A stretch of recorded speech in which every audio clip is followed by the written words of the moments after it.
Nah, sekarang kita lihat framework selanjutnya dikenal sama The Oracy.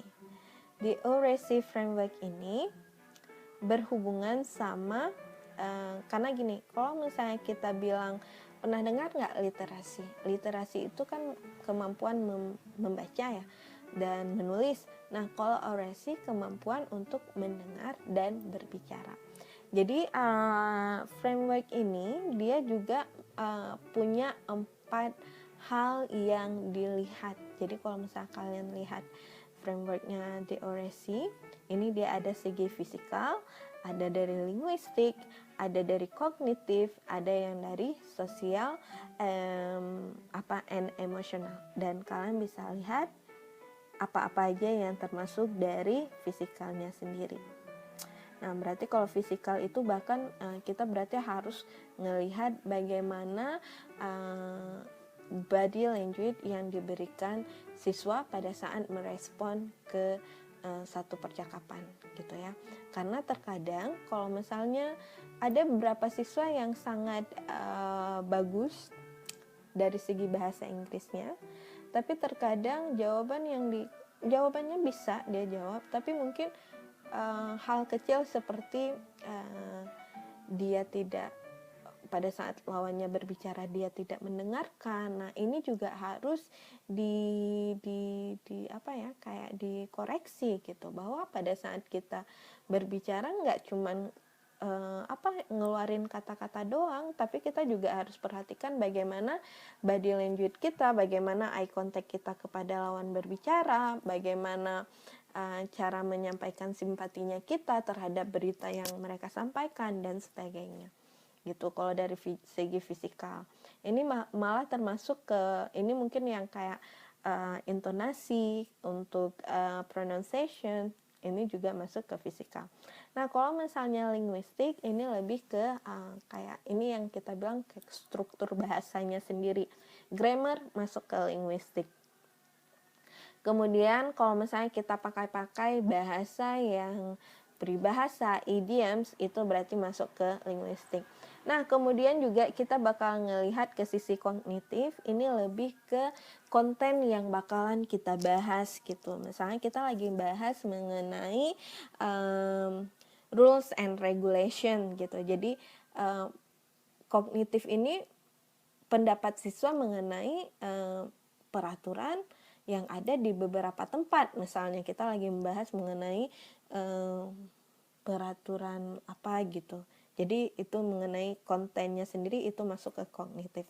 Dan yang terakhir ini baru kita lihat dari segi sosial dan emosional. Ini yang saya bilang bagaimana mereka bisa menjadi pembicara yang baik gitu, yang punya empati, yang punya simpati. Karena terkadang banyak siswa itu bisa bagus dalam berbicara, tapi mereka harus banyak berlatih dalam mendengarkan gitu. Nah, ini yang yang ditawarkan oleh Oracy Framework, 4 hal ini. Oke. Sama seperti yang sebelumnya, ada plus minus untuk framework ini sendiri. Kalau misalnya plusnya, dia membuat kayak interaksi ini lebih bermakna gitu. Jadi nggak sekadar keluarin kata-kata doang gitu, tapi kita juga bisa kita juga bisa ngelihat siswa dari hal yang lainnya, dari hal body language-nya, dari hal eye contact-nya, itu bisa juga kita lihat. Ini sama kayak yang tujuan yang keduanya.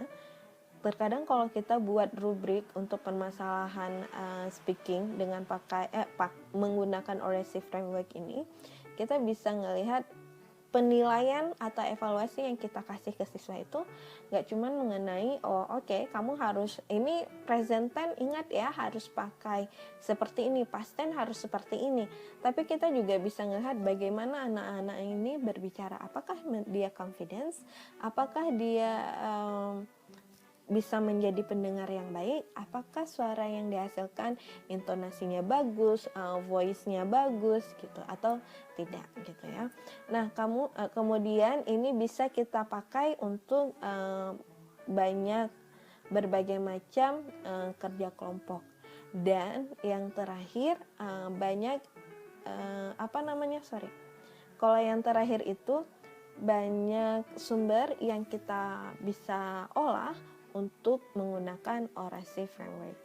Nah, kalau misalnya minusnya sendiri atau beberapa pertimbangan kenapa orang nggak pakai framework ini, mungkin yang pertama guru ini harus benar-benar bisa paham apa sih orasi framework gitu, karena walaupun dia udah lama ada, tapi kalau berdasarkan pendapat Allen untuk di Asia sendiri masih banyak yang belum familiar sama framework ini. Kemudian juga kalau framework ini kita bisa pakai untuk keseluruhan kurikulum yang ada di sekolah, nggak cuma untuk pengajaran bahasa Inggris, tapi juga disiplin ilmu yang lain. Jadi biar framework ini bisa berjalan itu nggak cuman dari satu kelas saja, tapi juga kelas-kelas lain juga harus mengikuti. Jadi